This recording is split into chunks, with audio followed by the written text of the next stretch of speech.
이 엘리야 선지자가 로뎀나무 아래서 영혼육의 치유를 받고요, 40주야를 걸어서 시내산 서편에 하나님의 산 호렙에 이르게 된 거예요. 그리고 그 먼 거리, 이 40주야를 갔다면 보통 360km인데 서울서 부산까지가 325km니까 얼마나 먼 거리를 가겠어요. 그가 굴 속에 거하는 가운데 하나님의 음성을 듣게 돼요. 엘리야야, 네가 어찌 여기 있느냐 하시면서 엘리야가 자신 혼자 남았음을 한탄하고 토로할 때 주님께서 너는 나가서 여호와 앞에 서라 하고 명령하셔. 그리고 그가 여호와 앞에 서서 남은 생을 살게 됩니다. 우리도 말씀의 마지막 때 이렇게 신앙생활하기 어려운 때 어떻게 여호와 앞에 서서 우리의 마지막 때 사명 감당하며 영광 돌 수 있는가? 이 시간도 들려주시는 하나님의 음성을 다 함께 들을 수 있기를 바랍니다. 먼저 본문 12절 말씀 다 같이 읽겠습니다.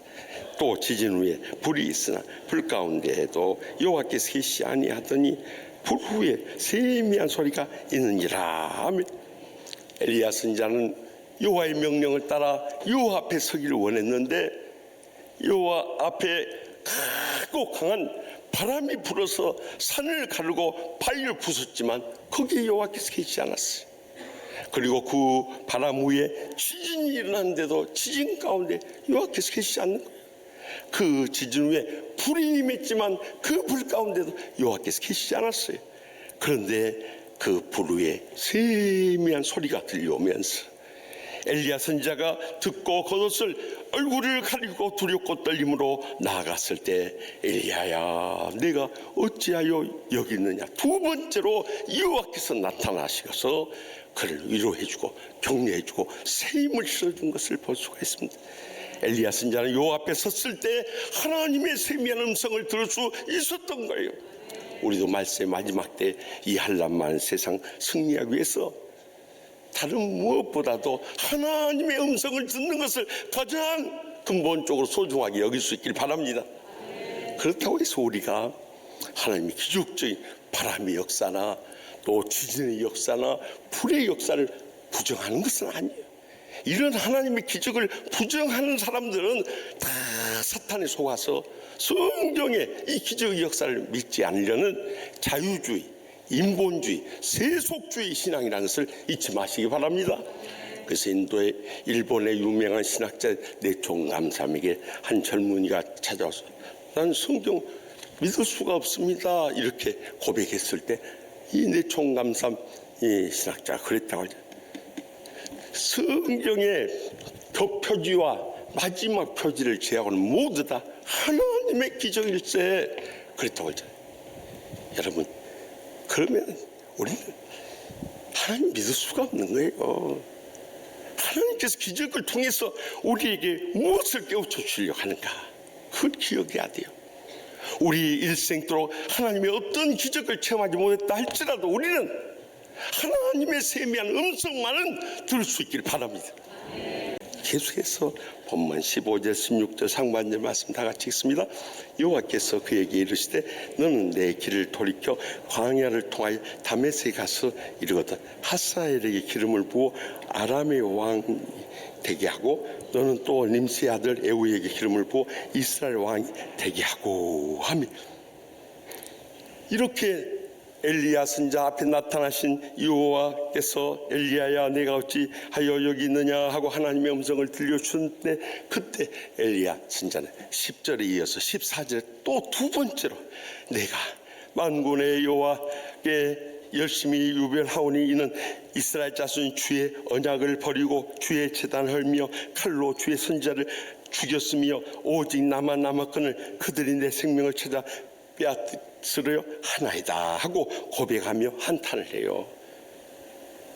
아직도 현실은 난감한 가운데 있는데 그때 하나님께서 너는 내 길을 돌이켜 광야를 통하여 다메섹에 가서 이르거든 하사엘에게 기름을 부어 아람의 왕이 되게 하고 너는 또 nim시 아들 에후에게 기름을 부어 이스라엘 왕이 되게 하라 하고 그에게 새로운 사명을 부으신 걸 볼 수 있어요. 현실은 녹록하지 못하고 앞이 캄캄한 절망 가운데 있지만은 먼저 그에게 돌이켜 가가지고 이 하사엘에게 아람의 왕으로 기름 부어 세우라는 거예요. 여러분, 아람은 이방 나라예요. 이방 세상을 위해서 우리가 해야 할 일이 있다는 거예요. 뿐만 아니라 이스라엘 에후를 이스라엘 왕으로 기름 부어 세우라고 그에게 또 사명을 말씀합니다. 이스라엘 땅에도 그가 해야 할 사명이 있다는 거예요. 우리 신앙생활도 마찬가지입니다. 주님의 세미한 음성을 듣고 영적인 체험을 했다면 이제 우리가 주님의 보답하면서 감당해야 할 사명이 무엇인가를 찾아봐야 돼요. 보면은요, 우리 가정이나 직장이나 세상 가운데서 우리가 해야 할 일이 있고요, 또 심지어는 교회나 노예나 종의 가운데 우리가 해야 할 일들 틀림없이 있습니다. 그 사명을 금년에 우리 치유하는 게 물붓듯이 부어주셨기에 부족한 종이나 우리 선임 장로님이나 총회나 전국 장로연합회를 위해서 귀하게 쓰고자 원하시는 거예요. 이렇게 그것은 목사 장로뿐만 아니라 모든 하나님의 자녀들에게 우리가 감당해야 할 하나님의 사명을 위해서 부르시는 God's calling, 하나님의 소명이 있다는 거예요. 그런데 하나님 부르심을 외면해버리고 깨닫지도 못하고 지나쳐버리고 사명 충성 못한 사람들은 다 일생이 부질없이 살다가 끝내버리지만, 적어도 그 가운데 하나님의 뜻을 발견하고 믿음으로 순종하면서 응답하는 사람들은 그것이 우리의 our mission, 우리의 사명이 되는 것입니다. 그래서 하나님께서는 그 사명을 이루게 하기 위해서요, 우리의 가정이나 세상이나 교회에서나 로마서 12장 6절에서 8절에 이 은사들을 주셔서 그 사명을 감당케 하시는 거예요.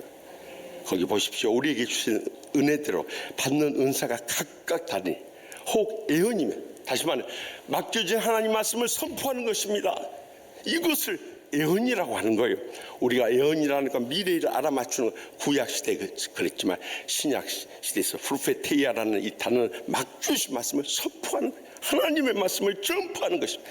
믿음의 분수대로 그걸 해야 한다는 거예요. 혹 섬기는 일이면 섬기는 일로, 혹 가르치는 자면 가르치는 일로, 혹 위로하는 자면 위로하는 일로, 구제하는 자는 성실함으로, 다스리는 자는 부르짖음으로, 긍휼을 베푸는 자는 즐거움으로 할 것이니라 하고 우리를 향해서 명령하고 계시는 거예요. 그렇기 때문에 우리가 전부 하나님의 자녀 되었다면 하나님의 부르심을 받고 이 맡겨진 사명 감당하기 위해서 주님께서 각자에게 주신 은사를 따라서 주의 사명 감당할 수 있기 바랍니다. 그러면 하나님이 계속 그 사명 감당할 수 있도록 복을 내려주시고 힘을 실어주고 귀하게 쓰시고 크게 영광도 주시는 것입니다. 마지막으로 본문 16절 하반절 말씀 다 같이 읽겠습니다. 또 아벨 무올라 사바스의 아들 엘리사에게 기름을 부어 너를 대신하여 선지자가 되게 하라 하며, 엘리야 선지자는 이제 심신이 지쳐서 세상 떠날 날이 점점 가까우는데 그 앞으로 해야 할 사역들은 많이 남아있는데 어떻게 할 것인가 마음에 무거운 짐이 있었을 거예요. 그때 하나님께서 엘리라는 것이 나의 하나님 아닙니까? 엘리야라는 것은 나의 하나님이 여호와이시다 하는 거룩한 이름이었어요. 그런데 그 뒤를 이어서 이름도 비슷해요. 엘리사, 나의 하나님은 구원이시다 하는 후계자를 세워줄 것을 약속하셔요. 그뿐만이 아니에요. 엘리야 선지자가 갈멜산에서 영적 전투를 할 때 열왕기상 18장에 보면은 이 아합의 신하 오바다를 통해서 100명의 선지자들을 숨겨놓았다고 했는데, 지금은 주님께서 엘리야의 걱정 다 없애도록 7,000명의 선지자를 남겨두었다고 그에게 약속하시는 거예요. 그래서 그의 사명 다 마치고 이 모든 주의 사역 그의 후계자인 엘리사에게 물려주고 7천여 명의 동역자들에게 다 물려주고 떠나갈 수 있는 길을 열어주셨던 거예요. 우리도 언젠가 떠납니다. 언제 떠날지만 모르고 살아가는 거예요. 오늘 또 일부 예배 드리고 있는데 우리 유태강 목사님 와서 양영희 권사님 하늘로 들어갔습니다. 근데 정말 눈물 나는 거예요. 그래도 우리가 이미 세상 떠날 뿐인데 우리가 정말 교구 목사님들, 교구 식구들 간절히 기도해서 생명을 훨씬 연장시켜 주셨어요. 그래도 떠나갔다니까 우리는 육신의 정은 슬픈 거예요. 우리도 언젠가 부고 소식이 이 강단을 통해서 여러분들은 지금 어떤 목사님, 장로님, 권사님, 집사님, 성도님 지난 주간에 하늘로 떠나가셨습니다. 저는 항상 이번 주가 마지막이라는 심정으로 설교해요. 그리고 다음 주일에 우리 한경 목사님 나와서 우리가 사랑하던 김우신 목사님 지난 주가 하늘로 떠나갔습니다. 그 고백을 할 날이 꼭 있을 겁니다. 제가 그랬더니 일부에 뵀던 어떤 집사님이 그냥 아멘 그래요. 물론 떠난다는 건 맞아요. 그렇지만 그때 아멘 왜 하냐 이 말이에요. 속으로만 아멘 하지. 나는 그런 교인들 보면 주책교인, 주님도 책임질 수 없는 교인이요. 그러나 맞는 아멘이요. 어느 누구도 예의가 없기 때문이요. 그런데 막상 우리가 자녀들과 또 어린 학생들 물려주고 떠나려고 하는데 오늘의 현실이 어떠냐 이 말이에요. 사사기 2장 10절 말씀에 그 세대의 사람도 다 그 조상들에게 돌아갔고 그 후에 일어난 다른 세대는 여호와를 알지 못하며 여호와께서 이스라엘을 위하여 행하신 일도 알지 못하였더라. 지난날 신앙의 선조들이 다 떠나간 다음에 다음 세대들이요 여호와를 알지도 못하고 여호와께서 행하신 그 기적들, 지금까지 이스라엘 백성들이 살아오면서 출애굽하면서 얼마나 광야 생활 가운데 수많은 기적들을 체험했는데 그것조차도 모르고 있다. 그래서 여기서 다음 세대라고 Next Generation이라고 표현하지 않고 Different Generation, 다른 세대라고 기록한 보십시오. 미국 뉴욕 프라미스 처치의 허연행 목사님이 책을 한 권 선물로 보내왔어요. 최근에 펴낸 다시 시작이라는 이 책을 보내왔는데 지난 주간에 그 책을 쭉 읽는 가운데 행복을 주는 세 마디라는 이 챕터에서요, 전 국가 대표 선수인 이영무 선수가 그 이제 선수 생활도 하고 또 감독 생활도 하면서 그가 나중에는 이제 목사가 되었습니다만 이영무 목사님이요, 그가 축구를 해보니까 축구의 95%는 실수로 된다. 그 실수가 성령의 역사라는 거예요. 자기가 믿음으로 기도하고 항상 경기장에서 엎드려서 기도하고 경기를 시작하는데 절대 우리 뜻대로 안 된다. 물론 최근에는 참 기술이 뛰어난 선수들이 있어 스핀을 넣어가지고 공이 돌아서 들어가도 코너로 이렇게 찔러내는 묘기를 연출하기도 합니다만은 대부분의 득점하는 원인들을 보면은요 실수로 된다. 자기도 운동 경기하면서 볼을 이쪽으로 찰렸다가 헛발질을 해가지고 이쪽으로 찼는데 결국 상대 선수 못 맞고 들어가 버리더라 이거예요. 그래가지고 얻은 골이 너무나 많더라는 거예요. 그래서 제가 해보니까 이 모든 것이 성령의 역사 속에서 이루어지더라는 거예요. 그러니까 아무리 우리가 애쓰고 수고해도 안 되는 건 안 되더라는 거예요. 그래서 거기서 얻은 결론은 안 된다고 야단치고 막 상처 주고 그리고 관계를 깨뜨릴 이유가 없다라는 거예요. 그 다음부터는 참 실수를 했을 때도 잘했어 그랬다. 잘했어. 기가 죽으면 더 안 되니까 잘했어 하고 격려했다는 거예요. 그리고 자신이 실수했을 때는 손을 들어 미안해 하고 손을 들어. 그리고 상대방이 실수하고 나서 미안해 할 때는 괜찮아. 감독 생활 이 세 마디만을 되풀이했다고. 잘못했어도 잘했어. 기죽지 말고 다시 힘을 내. 그리고 잘못했다 미안해 하면은요 손을 흔들면서 실수했을 때도 괜찮다고 이렇게. 그리고 자기가 실수 인정할 때도 괜찮다고 이렇게 격려합니다. 이 세 마디 잘했어, 미안해, 괜찮아. 이 세 마디로 선수들을 하면서 결국 자기가 감독으로 있던 할렐루야 팀이 우승까지 거두는 기적을 이룰 수 있었다는 것을 그 책 가운데 고백하고 있었어요. 이제는 우리 자녀들의 지난날 우리로 인해서 상처받은 것 가슴속 깊이 함께 느끼면서 다가가서 지난날 엄마 아빠가 너희들이 상처 줬다고 이제라도 용서해달라고 하고 용서를 구하면서 그들의 아픔 상처부터 치유해 주고요, 더 나아가서 그들의 상처 치유받고 열려진 마음에 하나님의 말씀과 기도를 심어줄 수 있길 바랍니다. 그럴 때 디모데후서 3장 15절 17절에 뭐라 합니까? 또 어려서부터 성경을 난 성경은 능인으로 하여금 그리스도 예수 안에 있는 믿음으로 말미암아 구원에 이르는 지혜가 있게 하느니라. 모든 성경은 하나님의 감동으로 된 것으로 교훈과 책망과 바르게 함과 의로 교육하기 유익하니 이는 하나님의 사람으로 온전하게 하며 모든 선한 일을 행할 능력을 갖추게 하려 합니다. 이제는요, 우리가 하나님 앞에 서서 우리의 다음 세대를 영적으로 일으켜 세워야 할 때, 제가 늘 강조하잖아요. 적어도 우리가 소리 집사면 자식들 소리 집사 이상 만들어요. 우리가 안수 집사 권사면 우리 자식들 안수 집사 권사 이상 만들어요. 우리가 장로님이면 자식들 장로 이상 만들고 주의 종으로도 세우라 이거예요. 난 그런 의미에서 우리 부모님께 감사합니다. 그래도 오남의 자식들 목사 한 명 세우고 다 장로 권사 됐으니까 우리가 주의 종이라면 자식들 가운데 적어도 주의 종 한 명은 만들어내야 돼. 주의 종 못되면 사모라도 해서 하면 될 거 아니요. 그리고 하나님 앞에 서자 이거예요. 하나님 앞에 설 때 저는 부족하고 연약합니다만 그래도 자식들 위해서 눈물 뿌려 기도하며 사랑으로 일깨워서 자식들 저의 뒤를 이어서 주의 사명 감당하고 영광 돌리도록 하고 왔습니다.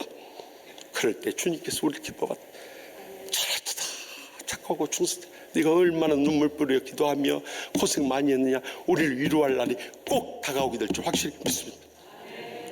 저는 지난 수요 밤 목장 리더 헌신 예배 세계로 끝난 교회 주성민 목사님 오셔서 정말 충격적인 은혜를 받았습니다. 그처럼 기구한 운명을 살아온 사람들 보기 드물 정도예요.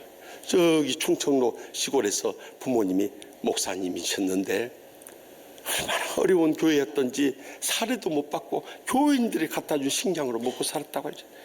그런데 더 가슴 아픈 것은 어머니가 백혈병이 왔는데 여러분들 40-50년 전에 이 백혈병은 불치의 병이었습니다. 치료받을 돈이 어디 있어요. 그래서 집에서 누워서 기도하면서 연명이 나가는데 어머니 꼭 매일 빠뜨리지 않는 거룩한 습관이 있는데요, 새벽녘에 깨어나서 잠자고 있는 아들의 가슴에 손을 얹고 눈물로 기도하는 거예요. 하나님 아버지, 저는 병들어 죽어가지만 우리 사랑하는 성민이 꼭 주의 종이 돼서 하나님 나라 위해서 귀하게 쓰임받게 해주고 세계를 돌아가면서 복음을 전하는 세계적인 무음사 되게 하여 주시옵소서. 당신의 병을 위해서 기도하는 것이 아니라 사랑하는 아들을 위해서 매일 새벽마다 눈물로 기도했는데 어느 날 새벽에는 쿵 소리가 나서 보니까 어머니가 침상에서 떨어져. 그래도 마지막으로 사랑하는 아들이 안수하고 싶어서 손을 뻗어서 몸을 가눌 힘도 없으니까 그대로 엎드려서 안수기도 하다가 하늘로 떠나가 버리셨다. 여러분, 그런 어머니를 목회하고 시험했을 때 아들의 가슴에 불이 붙죠. 더구나 아버지까지 암으로 세상 떠나서, 여러분 주의 종 내가 그렇게 때라면 대부분의 교인들은 다 등 돌립니다. 뭔 죄를 저지르게 천벌을 받아 저럴까? 그 자식들 돌봐 죽었습니까? 그럼에도 불구하고 서울에 올라와서 신문 보급소에서 살면서 새벽 일찍 신문 받면서 부모님이 신앙이 있기 때문에 주님 전에 나가 엎드려 기도하고 교회 학교 봉사하고 그의 사명 충성을 다했는데 부모님의 뒤를 이어서 소원하신 대로 신학대학교로 가려고 하는데, 감리교 신학대학, 아마 부모님이 감리교였던 거예요. 감리교 신학대학 가려고 하는데 몇 번 떨어졌다고요? 예, 지금 10번이나 하신 분은 나오신 분이요. 안 나오신 분들 몇 번 떨어진지도 모를 것이요. 10번이나 떨어졌대. 세상에 원수만 내는 이 신학대학교 10번이나 떨어진 좌절 속에서 끝까지 포기하잖아요. 그때 하나님이 이제 네 군대 갈 때 됐다 해가지고 군대를 보내신데, 북한 땅에 김일성, 김정일, 김정은이가 제일 무서워하는 부대 무슨 부대? 나오신 분들은 안다니까요. 방위요, 방위. 방위들은 막 동사무소에 나타나고 군부대에 나타나고 어디 나타나, 벤또 하나씩 들고 다 타니까 거기에 무슨 폭탄이 들어있는지 아무도 몰라. 그래가지고 지금까지 못 쳐들어온다고 그러네요. 그런 자부심을 가지고 전역하고 났더니 하나님께서 입시 제도를 바꿔가지고 감리교 신학대학교에 들어갈 수 있는 길을 열었어요. 수능 체제로 변화가 돼가지고. 그래서 감리교 신학대학 나와서 7명의 청년들 모아가지고 일산에 개척을 했는데, 자신의 단칸방에서 청년단한테 그렇게 기도시켰다. 우리 금년 말까지 100명 이상 출세하고 4억 예산 세운다 했더니, 세상에 12명 가지고 먼 100명 모이고 지금 이 한 주에 몇십만 원도 나오기 어려운데 4억 예산 겁먹고요. 한 명이 도망가가지고 지금까지 안 나타난다고 그러나요? 그런 가운데서도 비가 오나 눈이 오나 주님 재단 앞에 엎드려 눈물 뿌려 기도하고 나가서 전도했더니 하나님의 마음을 감동해 버린 거예요. 그래서 개척한 지 19년 된 지금 10,000명이 넘는 교회로 부흥했다고 하나요? 저는요, 우리 주목사님의 그렇게 하나님의 마음을 감동시키는 이 전도와 기도도 힘이 있었지만, 마지막 돌아가시면서 같이 아들에게 해줄 거 없지만 아들 하나님의 나라를 위해서 귀하게 쓰임받기 원하죠. 어머니의 눈물의 기도, 아버지의 간절한 간구, 이것이 하늘 보좌에 상달돼서 지금 우리 한국교회에서 제일 부흥에 많이 다니고 전 세계까지 다니는 세계적인 부흥사가 된 줄 믿으시기 바랍니다. 사랑하는 성도 여러분, 우리도 언젠가 아마 떠나가지 않습니다. 언제 떠날지만 모르고 살아가지 않습니다. 오늘 여호와 앞에 먼저 서십시다. 그리고 주님의 세미한 음성 들으십시다. 우리에게 맡겨진 사명 새롭게 발견하십시다. 그리고 이 땅에서 충성을 다하면서 우리 자녀들 영적으로 길러내서 우리가 세상 떠난 다음에도 그들이 우리의 뒤를 이어서 신실한 주의 일꾼 될 수 있길 바랍니다. 그리할 때 우리의 여생이 진정으로 주님 안에서 의미 있고 보람되고 복되게 쓰임받을 뿐만 아니라 주님 앞에 서게 될 때 하늘의 상과 멸류관 누리는 저희 모두 될 줄 확실히 믿습니다.